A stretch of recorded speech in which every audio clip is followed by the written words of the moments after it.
Today, more than 500,000 students across Ontario will be learning in their classroom.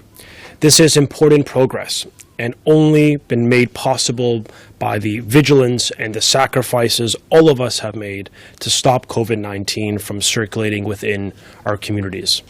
As kids return to learning in person, my top priority remains the health and the safety of Ontario students, school staff, and their families.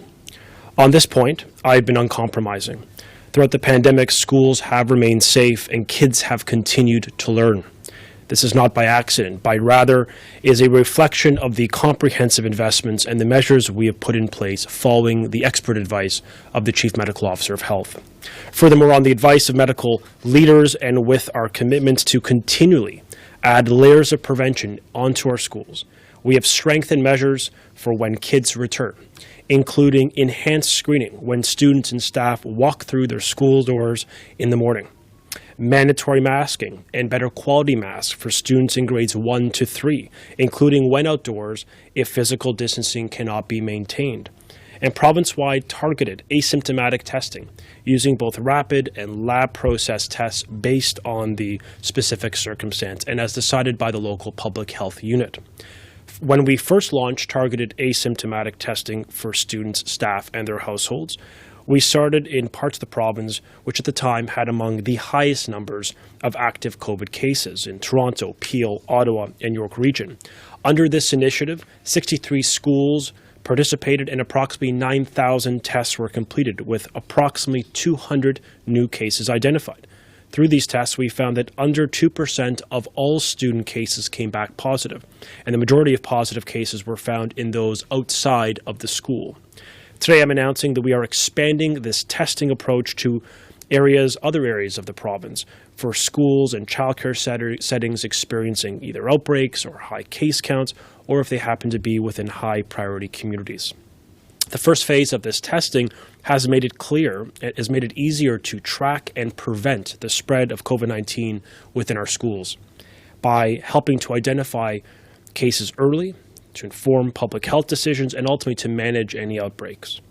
The Ministry of Education, along with our partners in the Ministry of Health and Ontario Health, are continuing to work with school boards and health partners to support this testing where it is needed province-wide. Access to robust asymptomatic testing has been offered to each and every public health unit that is welcoming students back to class. And we will continue making this offer as we bring even more students back.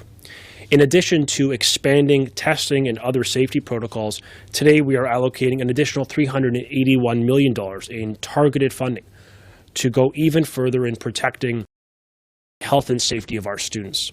This funding will invest $50 million for improved air quality and ventilation within our schools, such as additional portable HEPA filters and upgrades to provide immediate improvements to ventilation for our students and staff. $65 million additional dollars for health and safety costs, such as board-funded or transportation-related PPE or staffing. $62 million for summer learning supports, including core programming and upgrading courses, special education and mental health programming, reading and math programs, STEM summer programming, and supports for underserviced students in our province.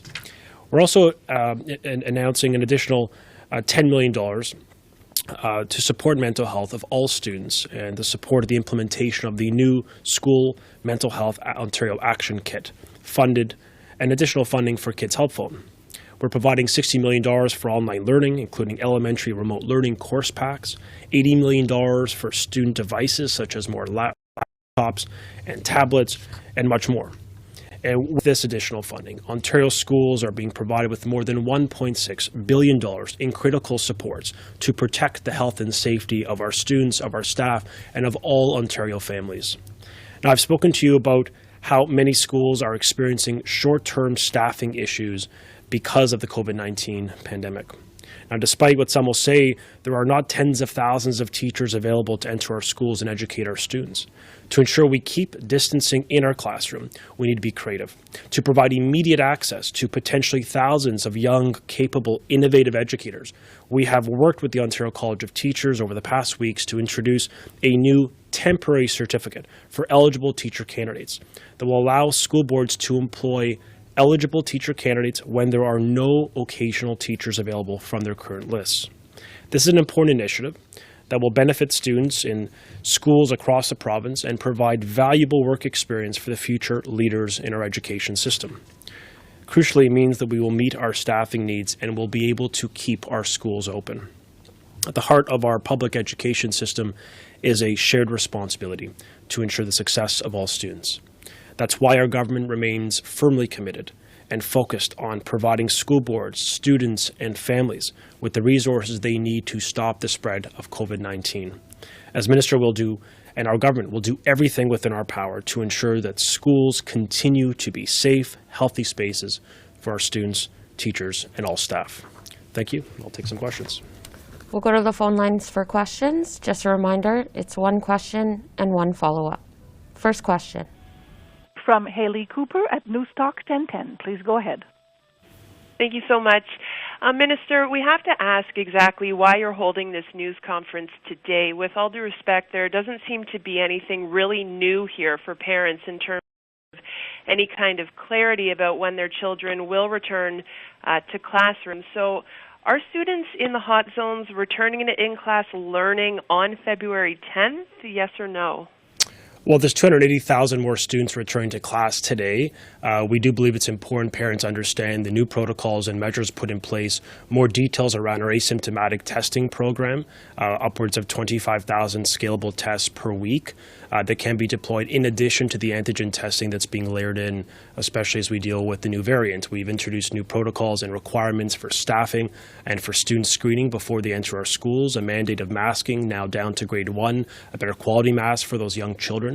And additional investments. I mean, we're announcing $381 million that we've allocated now for school boards to hire more staff, improve airflow, more PPE, and additional supports for learning.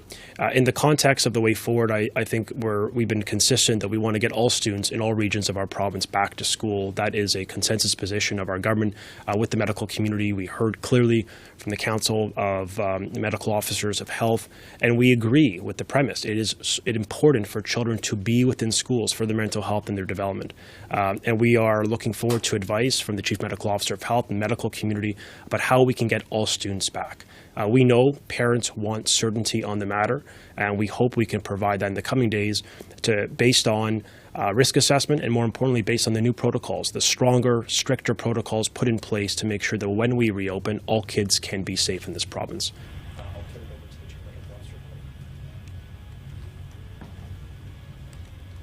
Okay, so if I'm interpreting your answer correctly, an announcement will be coming in the coming days on whether students in the hot zones will be returning to in-class learning on February 10th.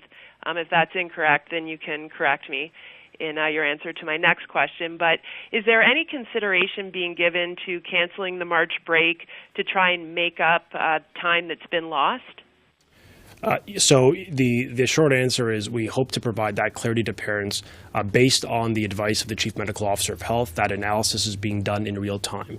And the position of the government is we want to get this right. We want to keep kids in class to stay in schools, not have to open and close, which is why we've taken a more cautious approach of opening in those public health units with lower rates of community transmission to get these kids back, to build confidence, and to make sure that those measures are in place. With respect to March break, we have sought the expert advice of the Chief Medical Officer of Health, and we will be providing parents with sufficient notice on that decision. But I will turn it over to Dr. Williams to provide additional context. Thank you. On the question of what we're doing on February the 10th, we're looking at the data as we said we would be doing. Our major concern was that as we were approaching lifting or dealing with the stay-at-home order, we were dealing with back at that time very high community transmission. Many health units were well over 200 per 100,000, much higher than we were when we came into the festive holiday season break at that time. Already we're seeing rising number of cases in coming to our schools and more having to close cohorts and investigate that further. So we had waited to see if the Boxing Day lockdown would have greater effect, and during the holidays it didn't. But now, over the last number of weeks, we are seeing the numbers come down very quickly. We're looking at even our top health unit as now just about over 150 per 100,000. That's extensively down from where it was. In the next few days, we shall see that again. So there's two things we want to do. One, are the community transmission rates coming down and going in the right direction? The answer is yes. The next thing is that do we have enough systems in place that we didn't have in the fall for even further testing? And Mr. Lecce has alluded to that with the so-called targeted testing that's used in various settings to go after and ensure that we have that measure. Because some say, do you really know what's in the schools? We are confident in the fall we did. And we're saying now with this in place, we are going to be confident to say, what is the percent positivity in the schools, yes or no? And it was low in the fall. And we think it's going to be low now. The other method is to make sure that parents who have concerns about their child, will they be able to approach public health and have them tested either if they have very mild symptoms, because as you know, before we went in, some health units under the medical officer of health, such as in Peel and in Toronto, had moved the bar for sensitivity down to one mild symptom, and they asked them to stay home or get tested. And we had some difficulties making sure that testing was available in a timely way, in an effective way, and efficient, so parents had a quick answer. We're putting that in place now so that we can do it through our rapid antigen testing so that parents who want to ascertain that, even a child who has maybe very mild or, uncertain symptoms, they may have concerns they want to have tested. How can they do it without long lineups, long waiting to get a phone call, long time to get a turnaround time for the test? We don't want that to occur. The other factor we're looking at right now is what is the history of our variants, and this is expanding. We just developed the rapid PCR test that we've been using with PHOL is the leader of this in Canada, North America, and we're starting to roll that out to do all our positive tests because parents want to know if my child or someone is positive, do you know if there's variants in the school, yes or no? And we want to be able to answer that in a very timely fashion. So all these things have to be put in place. The proper testing, the methodology, the proper people to do it, and the backup systems that will give answers back to parents, teachers, educators, so they can be assured what is in the school at this time. And we want to be able to say, just like in the fall, it's safe, it's a good place to go to school, and we are watching, we're not ignoring it, and we're being careful. So we're hopeful that we're looking for that February 10th date with all things being in place. We'll go to the next question. From Caroline Alfonso at the Globe and Mail. Please go ahead. Thank you. Hello, Minister, Dr. Williams.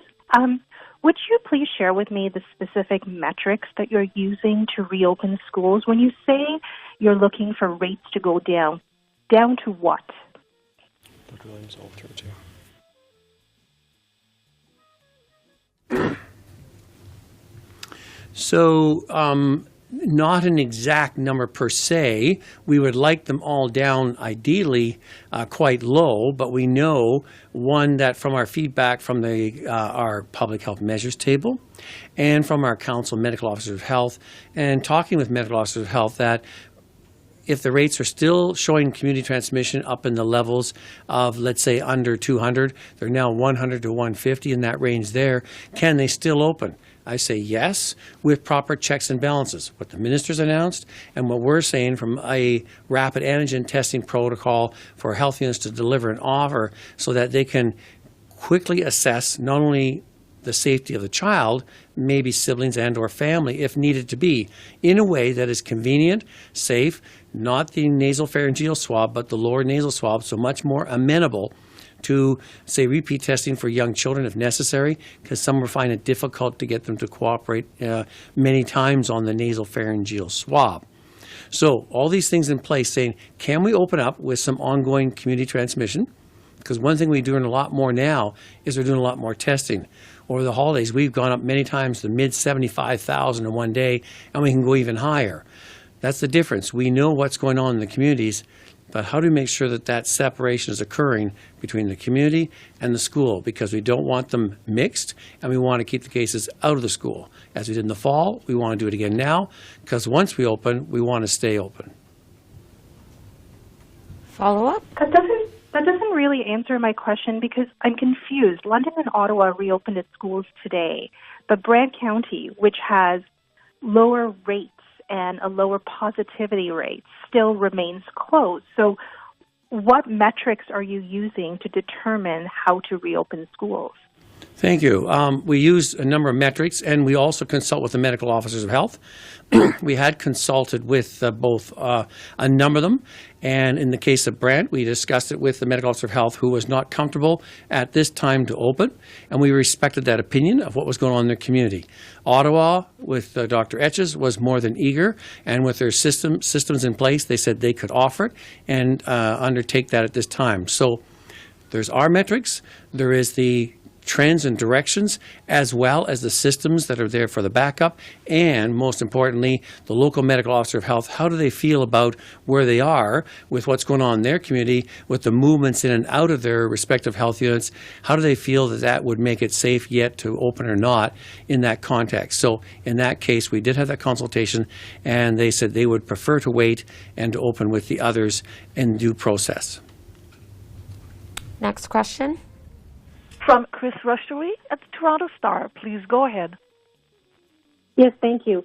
And just getting back to the metrics issue, what would you like to see in the hotspots, Toronto, Peel, York, Hamilton, Windsor? What would you like to see there specifically before schools can reopen on February 10th or later?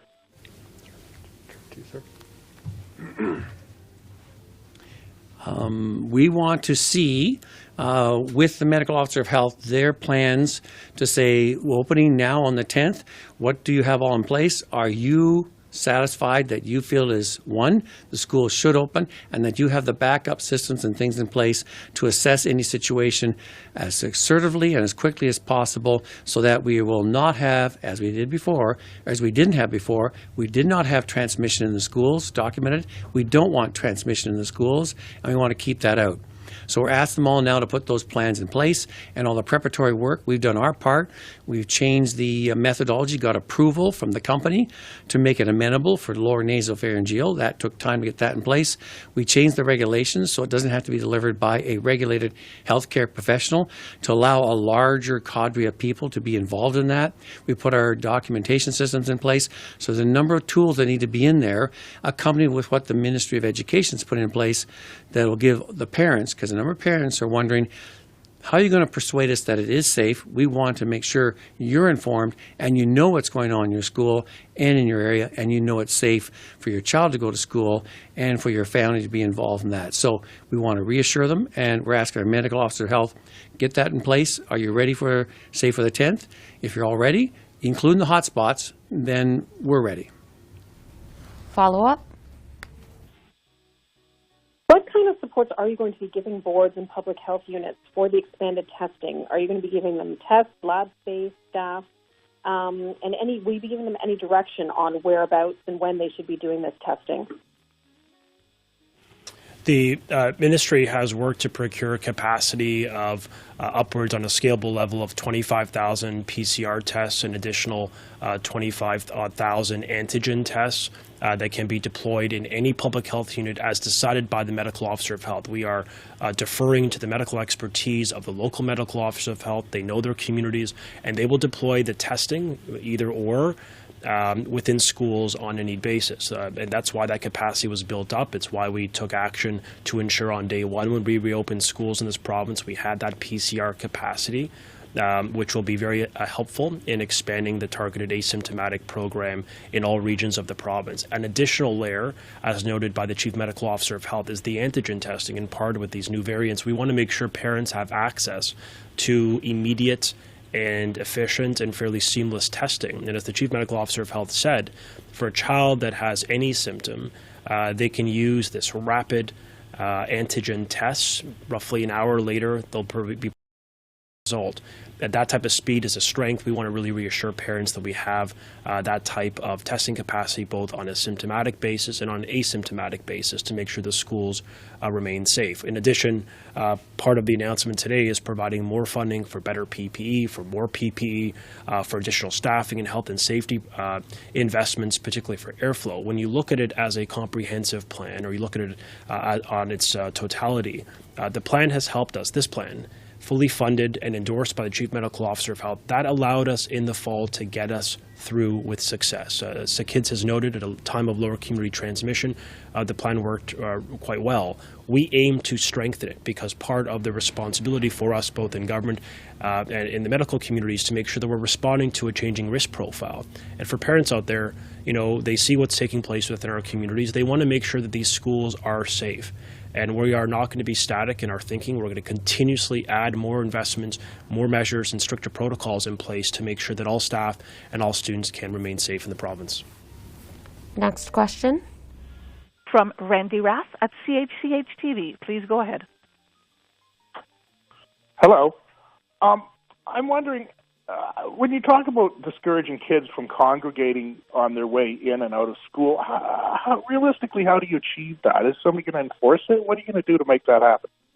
Well, first off, a change taking place within our playgrounds. For many people who've driven near a school, they'll often remark to me, we see the kids out, they're playing, that is good, getting fresh air, but they're not keeping distance, and it's tough, I think, on this teaching staff to enforce it with respect to the playground. And so we've asked and we've provided the authority and now directed them when outside, when distancing cannot be achieved, they've got to have a mask on.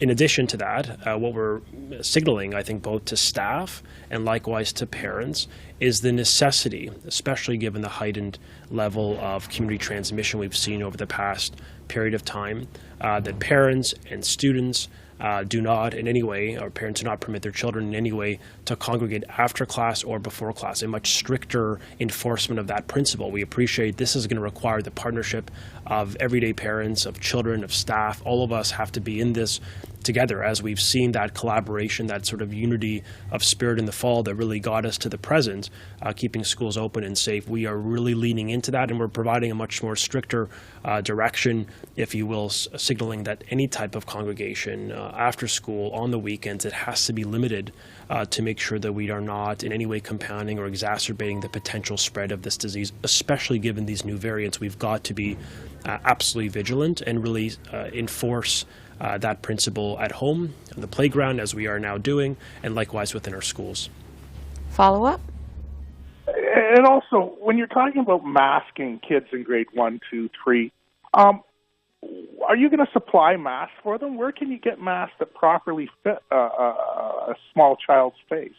We've already procured 3.5 million masks for children's age between grades 1 to 3, according to the Public Health Agency of Canada. A 3-ply mask, a better quality mask has been directed. We have procured them and provided them to school boards as they reopen, given the new mandate of masking down to grade 1. So we have done that. They do exist. We have procured them with our partners in the Ministry of Government Consumer Services, and school boards have them. For those that are open, they would have them today. Next question. From Cynthia Mulligan at City News. Please go ahead. Hi, Minister. You've been telling us that the transmission rate among schools is very low, and I believe the number one that you've used is 8,000 positive cases out of 2 million, which does seem very low. However, in the same short time frame of 3 months, from mid-September to mid-December, there were almost 32,000 positive cases of school-aged children. How do you know that there weren't some amongst those 32,000 that actually didn't get it in schools? And do you think that is actually a possibility, that the number is actually much higher of school transmission? Yeah, what I've said is the position is echoed by the Chief Medical Officer of Health. My position is informed by the medical community, who believes in the fall schools were both safe places for children and for staff. And when we did 9,000 tests within the latter part of the year, sort of mid to late November to December, which, to be fair, in the last semester, in the first semester, if you will, that was at the highest rate of transmission we were experiencing within our schools and within our communities. Of the 9,000 tests, students had a positivity rate of roughly 1.8%. There's a 1% positivity rate amongst those 9,000 tests for staff, and a higher level I believe around 4.5% for the parents, because we permitted the parents, the family, if you will, the staff, and the students.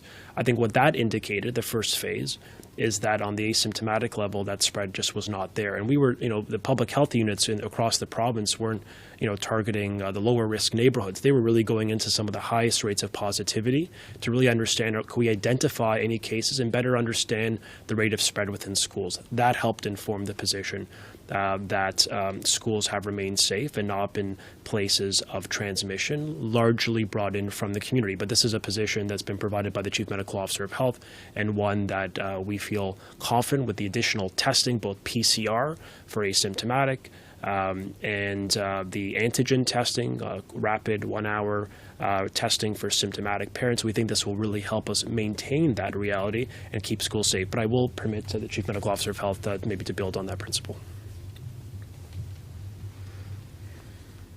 Thank you. And throughout the number you're quoting there is a number in that age group. Some were not tested through school system, were tested because of family contacts and outbreaks in households. But at the same time, when we found cases, the health units in the school, someone coming to the school and were tested positive, they would sometimes isolate a cohort and sometimes test all the students in the cohort, or sometimes there are a few schools that they closed for a number of days and tested everybody.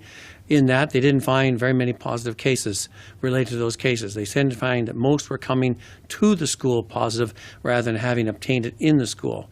And where there was any suspicion that there might have been ongoing transmission in the school or in the cohort, they would close that cohort or school and then ask for testing on the whole group.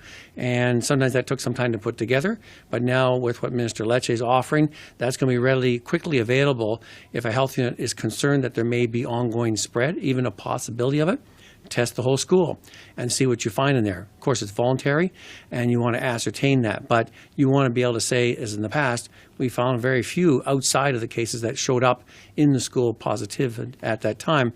And you may get 2 or 3 in the same time period coming that are positive but have no link with each other. The assumption is maybe they got in the school, even though there's no class intermixing. When you test them and do the background testing, you usually found that there was some more activity in the households back in their respective areas and their families. So we did that. We're going to do that again. And we did a lot of testing, as you can see. We didn't do it without, because some places don't do as much robust testing as Ontario does. We do it because we were looking for it. We know it's there. We know it's going to happen. But we want to circumvent that an infected patient or client and child getting into the school for a period of time. And we did that in the fall. We're going to do it again now. Follow-up? Okay, thank you. Minister, perhaps you could answer this next question first. There does seem to be a definite shift in how you are thinking, though. I have been asking multiple times since September why we wouldn't be proactive and do asymptomatic testing in schools so that you would have a proper baseline and know for sure what's going on. So there does seem to be a shift, and can you tell me what is behind that shift? Well, every step of the way, Cynthia, we followed the advice of the medical community, the Chief Medical Officer of Health, guiding us on when and where we should be deploying those additional layers of prevention. We had the phase 1 of the asymptomatic testing in the hot spots, often in communities with very high rates of positivity, and the results, roughly 1.8% for students, 1% for staff, I think demonstrate that schools have been relatively safe spaces. Obviously, community transmission is rising and has risen sort of systematically through the fall and into the winter. We now have new variants that have entered our country. We have to continue to demonstrate to parents and to our frontline staff an absolute commitment to keep them safe and do whatever it takes to ensure we achieve that, which is the basis for we've expanded the asymptomatic testing. It's why we're adding another layer with the antigen testing, rapid testing for parents to make that process easier in their communities. So, I think for us, the default is following the medical advice. That is how we achieved a plan in this province that allowed kids, 1.5 million children, to go to school safely every day in the fall. And we're going to continue to lean into and follow the expert medical advice of the Chief Medical Officer of Health, of leading pediatric institutions who we have sought perspective and counsel from, including Sick Kids and other pediatric hospitals in the province, to guide us, to make sure that every parent knows that when their kids go back, should they go back into schools, if they opted for the in-school learning experience, that those kids are going to be safe, and that we have all the requisite investments, the staffing, and the measures in place to ensure that their kids could be safe each and every day. Next question. From Mike Crawley at CBC News. Please go ahead. Minister Lecce, your government talks about how you've allocated almost $1.3 billion towards safe school reopening. But if you factor in that $381 million of that came from the federal government in the fall, and almost $500 million of that is simply allowing the school boards to tap into their own reserves, that leaves basically $400 million in actual funding from the provincial government. So how would you respond to criticism that says, that works out to basically $200 per kid, and that is an inadequate amount of money for the provincial government, which has responsibility towards education, to put towards safe reopening of schools? Mike, in June, before when schools were closed, we announced the Grant for Student Needs. That's the vehicle of funding for school boards. We increased it to the highest levels ever recorded in provincial history. The per pupil amount, the amount of money we provide per student, is up. The investments for school boards is up. Special education funding is up. In addition to the overall investments we're making in some of the basics like reading as well as mathematics, we have increased the investments well before September. We've added additional monies and investments every step of the way. We've leveraged our federal partners and school board reserves to unlock every single dollar available to ensure the province today, at a $1.6 billion investment, leads Canada with the strongest investment, but even beyond the dollars, because the dollars, can be abstract for some people. What that has led to, folks, is 20,000 more HEPA filters and 20,000 odd HEPA filtration units, portable HEPA units in portables and in other spaces within our schools to improve air quality. It has led to over 600 new public health nurses who provided thousands of contacts directly and provided supports to parents and to children throughout the past several months. It's allowed us to hire over 3,400 new teachers, with a plan on track to hire another 800 in short order, and over 1,300 custodians, with another 400 targeted for hiring as well in the winter and the spring. That has enabled Ontario to have safe schools. It's positioned us uniquely in the province to offer an online learning option as well as an in-class learning option, which is a strength for parents, especially now during this pandemic. And we're proud of that investment. But in addition to the dollars, it's the measures. It's the fact that we have a capacity to deploy asymptomatic testing on a targeted basis province-wide. It's the ability to ensure PPE is readily available and a better quality PPE is available based on the emerging evidence and advice, including from the Public Health Agency of Canada. So we are going to continue to be there for parents, for students, for our educators and our administrators, every one of which is working very hard. And we will continue to make sure that the protocols and the investments are there to keep these schools safe right to June. Follow-up? Wanted to ask further clarification about the asymptomatic testing. We were told in the technical briefing that the target is to have 50,000 tests done per week.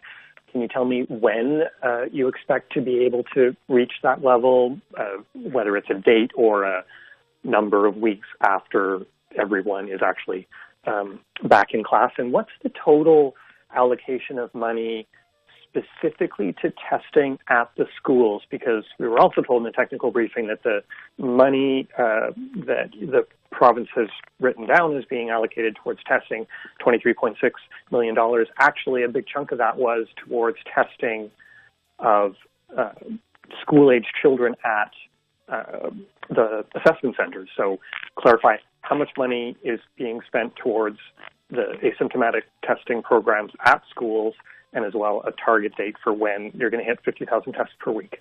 So on the testing, we have capacity of up to 50,000 tests per week. It's scalable. So as public health units come online, that capacity will be provided to them. Once all PHUs, all public health units, all school boards are back, which is clearly the intention of the government, get them back as soon as we can, as soon as it is safe.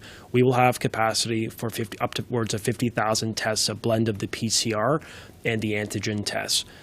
So all school boards that are open today, for example, or were open last week, for example, had access to the PCR testing with the local public health. We've just procured additional capacity to make sure that there's people available to do those types of swabs and make it more available within communities across the province.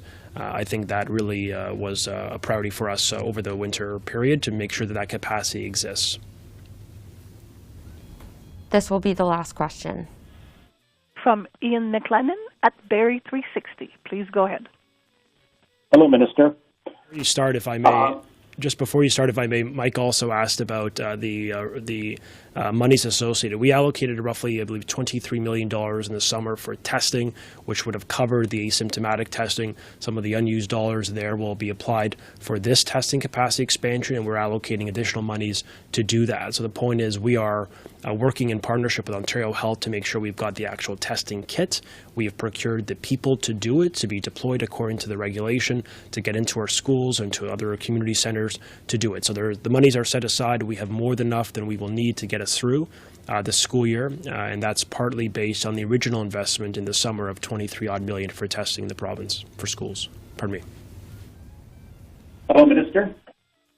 Thank you for taking my question, and Dr. Williams. We've heard from several teachers, Minister, who are special needs, who are in the classroom, who are in the schools, and there have been COVID-19 cases reported, but they're not being reported by the schools or by the school boards to those teaching staff, to the principals, etc. Prior to the schools being closed for the holiday season, school boards in Simcoe County updated the numbers on their websites. That's not happening anymore, and these teachers are asking why. Yes, the schools are technically closed, but they're not. There's still special needs students being taught. There's still teachers in the classroom. There's still COVID in the classroom. So that's their question to you. Why aren't those stats being updated? Yeah, well, we do regular public reporting that captures sort of the day prior's COVID cases within our schools. I will say on the principle, on the question related to special education for context, this government decided, with the support of the Chief Medical Officer of Health, to allow some of the most vulnerable children within our schools, children with intellectual or developmental disability, those that cannot learn remotely online at home. You know, finally, I would argue, for many of those parents who have felt voiceless over many years, right across the country, we have made provision to ensure that those kids can get into a school, have access to the therapists and the medical practitioners and other supports that these kids need. They need predictability. They need to have routine restored. And we really felt it was important to build a protocol that keeps the staff safe, absolutely, and we're grateful to every one of them for doing that important work. I know they would care deeply about the kids that they serve with and support. But we wanted to ensure that they had that consistency, and we made that decision based on really the voices from a variety of special education community and advocates and stakeholders that said, look, you've got to make sure that that is allowed. That's what we have done, and obviously schools on a daily basis will continue to provide updates on cases that can take place or outbreaks within school or childcare settings, and that'll continue. Follow-up? If I could follow up, the teachers are saying that consistency is missing because they're not seeing updates on the school board website.